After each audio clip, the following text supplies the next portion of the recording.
Hello mga kajuit! Welcome na naman sa episode ng ating cooking vlog na kung saan magluluto ako ng adobong sitaw.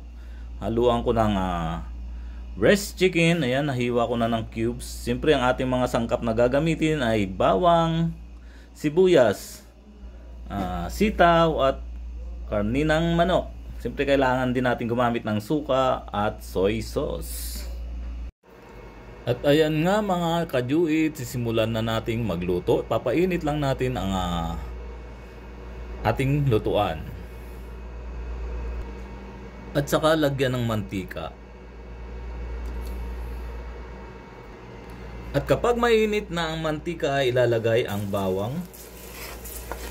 Disahin lang ito hanggang sa maluto mga kajuit.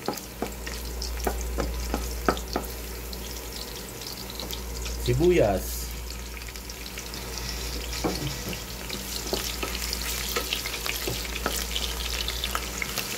Yan, hahalu-haluin lang hanggang sa ito ay maluto. At saka ilalagay ang hiniwang karne ng manok.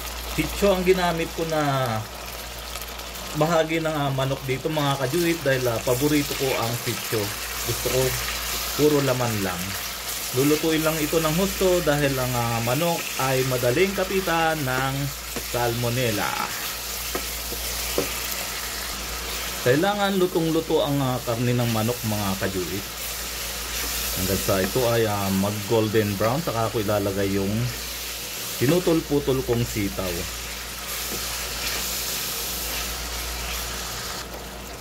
At dahil luto na ang karne ng manok, ay isusunod ko nang ilagay ang sitaw. Yan, maraming sitaw ang ilalagay ko mga kajuit dahil paborito ko rin talaga ang adobong sitaw.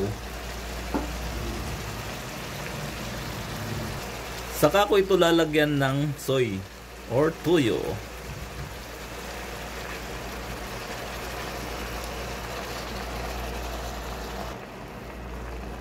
Ayan mga kajuit.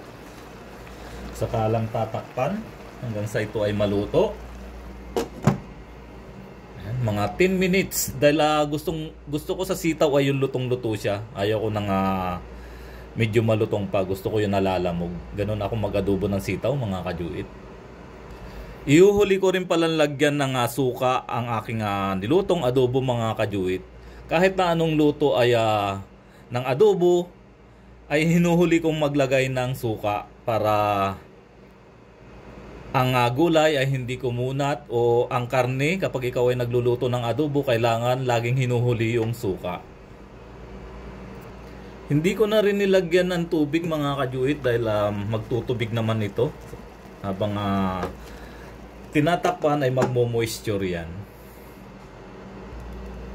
Lagyan ko na rin ng paminta mga kajuit.